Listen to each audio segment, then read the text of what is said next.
always whining about the refs. I got a question about rules. I'll do my best. What's up? So Matt Murray, he's gonna play tomorrow, probably. Second half of a back-to-back, that's my guess. Can Latvia's goalie play for an NHL team mid-tournament, or... Let's go! Do you have a humiliation kit? This is all I ask you to do. I'm having a great Finger flick. You're allowed to show up. This team is ruining my life. I'm taking crazy pills. With you, wherever you are, welcome to LFR. Victory puppies! Oh, good boy, you're not wearing a hat because he threw it on the ice. Iggy, wait, in honor of John Tavares, here, whoop. Oh! Oh, we were so close, buddy. We were so close. It's okay, I love you. I love you. I just don't. We're gonna get it next time. Don't break my nose. Hey! Ooh. Well, hopefully your NHL team won last night, or this might be a tough video. I just want you to know that there are some Canadian Red Wings fans who woke up this morning and they're having a terrible time. Leafs win 5-2 over the Detroit Red Wings. After a little Christmas break, they're back. Well, most of them, and we'll talk about that. But first, this episode of LFR is brought to you by AG1. Could I eat better? Maybe. Does my diet consist of mostly chicken tendies? Maybe. So I could use a little help keeping up with the nutrients that I need. And that's why I drink AG1. You've probably already heard Jesse talk about it on the podcast. Now you're hearing it from me. AG1 is your daily drinkable scoop. They give you a scoop. AG1 is your daily drinkable scoop of vitamins, minerals, probiotics, and whole food source ingredients. And helps your whole body, brain, and gut health thrive. For me, AG1 helps kick off my whole morning routine. And it couldn't be easier. Scoop, water, shake, drink. AG1 gives me a nice energy boost without the caffeine crash you get from coffee. All those ingredients help with stress too, which is good because, you know, I scream about hockey a lot. So want in on this? I got you. Go to drinkag1.com/Steve Dangle or scan the QR code on the screen now and save $20 off your first subscription of AG1. That's drinkag1.com/Steve Dangle. Hit subscribe, save $20 off your first order. Not bad, huh? Thanks to AG1 for sponsoring today's video. That was great. Didn't I do a great job? All right, I gotta say, before I talk about the Leaf game, no Canadian wants to hear this right now, so you can go out of that for the next couple seconds. Good on Latvia, dude. Between the game and overtime and the shootout, their goalie made over 60 saves. Actually, how dare I call him their goalie? Here's this picture. I'll just quote Grav on Twitter. Hockey World meet Latvian goalie Linards Feldbergs. He just stopped 62 shots between regulation OT and the shootout to backstop Latvia's first ever win over Canada at the World Juniors. Now, Canada. You don't want to hear that today. You don't want to hear that. That's terrible, and it's embarrassing, and it's bad. Okay, well, you might have missed the part where this is Latvia's first ever win against Canada. That means Canada beat them every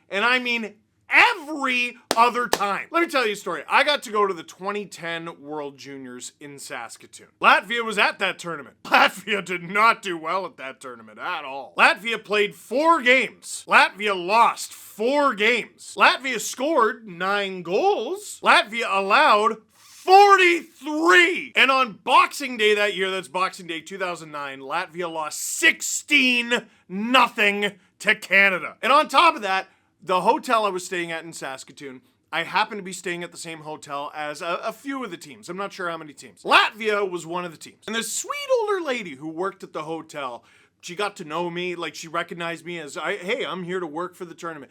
And she's like, hey, did you see that Latvian kid in the lobby? I go, what Latvian kid? She goes, the one with the black eye. I go, no, what happened? Was it during a game? No, he went out trying to have a good time on New Year's Eve and someone punched him in the face. Now, I always imagine that guy going home. I'll give him a name. I'll try to think of a Latvian name, Teddy. Okay, we'll call him Teddy. Hey, Teddy, how was Canada? And he goes, well, Mom, we lost all 4 games. We had a goal differential of -34. And on New Year's Eve, I got punched in the fotch. Imagine taking a transatlantic flight just to get that kind of a whooping. You know what the worst part is? Then you gotta fly all the way back. Listen, it sucks for Canada, but what a performance from Latvia. Now, Leafs won 5-2 last night. Why are we talking about the team that wears a leaf on its crest that lost? Leaf on its chest. Leaf crest on its chest. You knew what I meant. The blue one. Yeah, okay. So here's the thing. We're on the other side of Christmas. We're still in that lawless land between Christmas and New Year, and we're not really sure how to feel it out. This is my 18th season doing LFR, and I know that we're going to start looking at things a little differently. Austin Matthews, he's not playing tonight and he's not playing tomorrow, and we're going to start thinking about that a little differently. Everything before the Christmas break is meh. Early season. Everything between now and April 1st is essentially March 30th. The way the team is now is the way they will always be. The way players are now is the way they will always be, and that includes hurt. And guys like Matthew Nyes and John Tavares, and most importantly Mitch Marner, have expiring contracts in a few months, and all of a sudden that's in 2 weeks, I think. And look, if Matthews doesn't play New Year's Eve, I think we really have to have a conversation here. Until then, you got a back-to-back here against Detroit and Washington, and you just got to win it. Who do you got to win it with? The players you have. Who are the players you have? They're pretty good. Did they go into the Christmas break good? No. They lost 2 games by a combined score of 11-5. That's pretty bad. And the Leafs took about 5 seconds to prove that that wasn't them. Because we're trying to give them the benefit of the doubt, right? Oh, maybe they're tired. All these games are catching up to them. They had a busy December. By the way, hilariously, oh my God, we're so tired. They get 3 days off right into a back-to-back with travel. 2 minutes and 29 seconds into the game. Who scores? You guessed it. David Kampf. Because he can't miss. Dude, I love this. Steven Lorentz behind the net. He's got a wide open David Kampf in front. Like, there's a little bit of traffic around him, but like he's poised, stick on the ice. Everyone's forgotten about him. And even my instincts were insulting. Like, I'm watching that like, don't pass it, it's David Kampf. And I had to override my brain to be like, no, that's a scoring chance. And then Steven Lorentz, with 2 assists on the season, now 3, gives it to David Kampf. 0 goals on the season, now 1. And how do you feel if you're Detroit? Your coach got fired Boxing Day, which means Santa basically came down the chimney holding a pizza box with a pink sheet in it. Geez, Steve. Not me, the other one works in Detroit. And 2.5, well, actually a little less than 2.5 minutes into the first game with the new guy, you get scored on by David Kampf. More like Kampf miss. It's not a play on Christmas. It's a play on he can't miss. It's very good. Applaud. Applaud. Stop it. Stop it! Should have never gave you sound effects! Listen, it's just good to see the guys you expect to step up in Matthew's absence step up. That is, of course, a joke. They have other guys you expect to step up, but hey, goals from other spots in the lineup are delightful. I don't know if you noticed this, but pretty much every team in the Final Four, and definitely the team that always ends up winning the cup, gets big depth performances. The Washington Capitals won the Stanley Cup in 2018 because they actually had 2 Alexander Ovechkins. It's just one of them was named Devontae Smith-Pelly. Now let's just cut to the chase. Because they were up 1-0 and it's like the game started 1-0. We all came for this. Philippe Myers comes in and he's like, hey, look at me. I'm playing in a game. He doesn't always do that. It's pretty cool to see him playing in a game. He takes a shot, and does that shot go in? Nah. But John Tavares makes sure it gets all the way to Mitch Marner, who blasts it. No, it doesn't go in. And Tavares might have an open net, but oh, he can't get what? Bet you didn't know the amulet came with the rear view cam. John freaking Tavares! What a pass! And Mitch Marner's got a one-timer now! Oh, you're in trouble. You're all in so much trouble, and it's 2-0. Mitch, oh no, we can't stop there. Why would we? Because Lucas Raymond hits Jake McCabe in the face with the shaft of his stick, knocking out a tooth. Can everyone stop hitting Leafs in the face? Double minor, long power play. Enough time to do this. William Nylander goes, hey, Mitch, do that thing again where you just called a one-timer, Willie. Yeah, I know, it's more of my thing. Anyway, here you go. Bang! He does it again! Dirty dozen for Mitch Marner at the end of the first, and the Leafs are up 3-0 after 1. We head to the second. It's okay, we can skip to the good part. Under 4 minutes to go, Max Pacioretty takes the puck into the zone. We like when players do that. Takes some Red Wings with him. We like when he does that. Hands it off to OEL while creating a nice open lane for him. OEL puts it on and ping! It's in! And why are there hats? This is the thing. On the broadcast, they were wondering why more people weren't throwing hats on the ice. Sometimes in person, you don't know who scored. I went to an Olympic game where Shea Weber put the puck through the net. None of us knew why play stopped. But Mitch Marner tips the thing. That's a hattie! No, here, Drew, put it at the bottom of the screen. Put it right there. Put it there. I don't care that my voice cracked. I don't care. Look at that. What did I say before the season began? Draft Mitch Marner in fantasy. It's a contract year. And you're doing it for the bit. I'm not doing it for the bit. I am enjoying every bit of it. Dude, it's crazy. For a guy who were like, shoot, he doesn't shoot enough. That was apparently his 25th career multi-goal game. We're used to him having multi-point games. He does that like twice a week, I think. Honestly, once or twice a week. How many does he have this season? 18? He has over 200 goals. He averages a little over a goal every 3 games. Let's say he plays 1,200 games, which isn't out of the realm of possibility. He's not old. That means he's on pace to score like 400 goals. You know how many players have ever done that? 109. That's it. Matthews already has 379. That's so dumb. He's already 128th all time. That is not a typo, actually. It is. He's tied for 127th with, no, oh my God. He's tied for 126 with Ted Lindsay and Claude Lemieux. Anyway, let's say Mitch Marner gets to 400 goals. 402 would tie him with Shane Doan, Paul Kariya, and John Odenkirk. 406 would tie him with John Leclerc and Rod Gilbert. 407, Marian Gaborik. 408, Patrick Elias and Ray Ferraro. 410, Ray Bourque. Listen, he's one of the most gifted playmakers in the league today.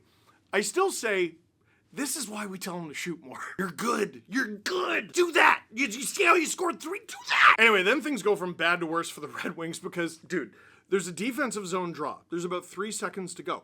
The Red Wings win the defensive zone draw. That should be it. They might as well just play the horn. Petrie goes up the boards, creates a turnover. Bobby McMahon gets in on the action. Max Domi swings it to Nick Robertson, who puts it in. And it counts! 4 goals in 6 games for Robbie. The third line, which giveth and taketh away, keeps giving though. Leafs up 5-0 after 2. And here's the thing. There's a whole other period left in this game. When I asked for questions after this game, a bunch of people were like, oh, were you worried? No. The Leafs got 2 shots against Alex Lyon because Cam Talbot got put. 2 shots against Lyon in the third period. The Leafs did not try. I'm not like bragging about that. I don't necessarily think it's good. I mean, they were still like throwing hits and blocking shots. Steven Lorentz might have got hurt at the end of the game, which sucks. Simone Benoit got hit in the Are you gonna bleep when I say Yeah, go ahead, bleep when I say it's funnier. But dude, they got a back-to-back with travel, and it's against Washington, who's a really good team. I don't know, try to save some for tomorrow. Larkin got a power play goal, and Seider got an assist. I have them both in fantasy, sure. When Edvinson scored, I was like, all right. The Red Wings were never really close. In the third period, they pushed a bit. I think it's because the Leafs allowed them to. This is not the tired, busted Leafs team that the Red Wings beat last week. Questions. Hope you had a great holiday, Steve. Glad to be back. I spent the whole Christmas break, and so did my wife, and so did both of my children, sick. We were both so sick. Viral infection, a lot of us. My baby has an ear infection. Oh, don't feel bad for her. She's the only one of us they gave any antibiotics to. No, well, I'm not going to complain. It's Southern Ontario. Everyone is sick right now. It's bad. But you know what? It was still Christmas. It was still Christmas. It was a good time. Still ain't bad. It was great. Next, I would have never picked Mitch Marner to be visited by the 3 goals of Christmas when it was Wall being as stingy as Scrooge all night. As cool to see that Rudolph the Red Light Reindeer visited the Scepters tonight.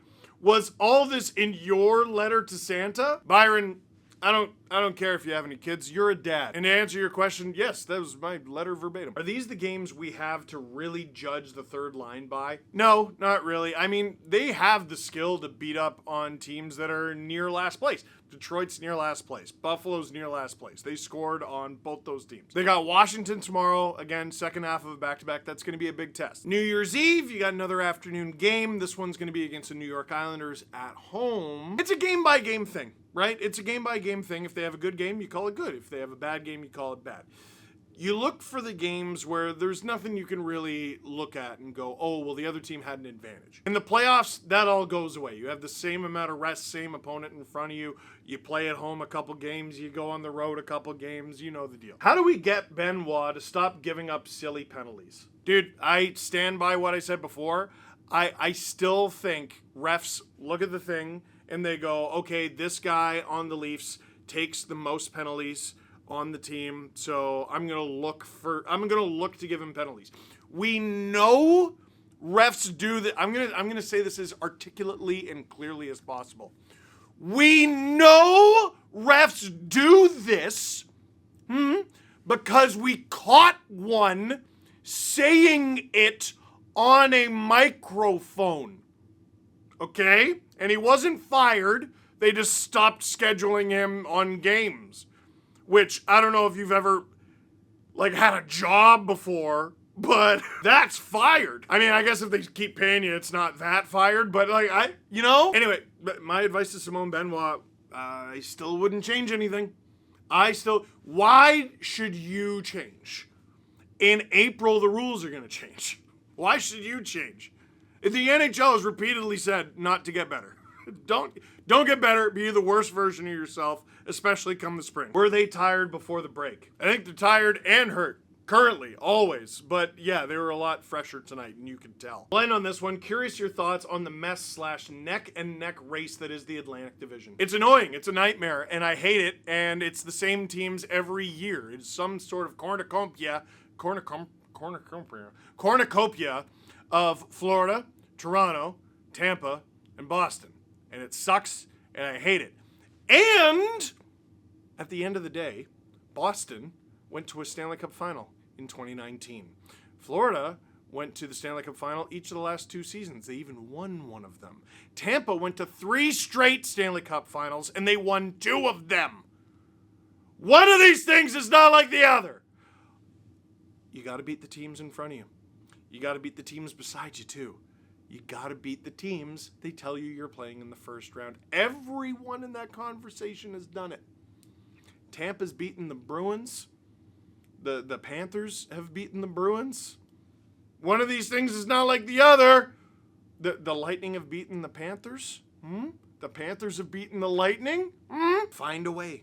You just gotta find a way. Vegas and Dallas had to play each other in the first round last year, and anyone who was paying any kind of attention to the Western Conference knows that is a crime! At the end of the day, one of them won, one of them lost. One of them went on, and one of them went home. It's the way she goes, baby. Pro sports. Let me know what you think. Leave a comment in the comment box down below, but for now, that is it for this one. Thank you very much for watching. Click like if you like this video. Click subscribe if you really liked it. Tell all your friends. I'm so sweaty. I'm amped.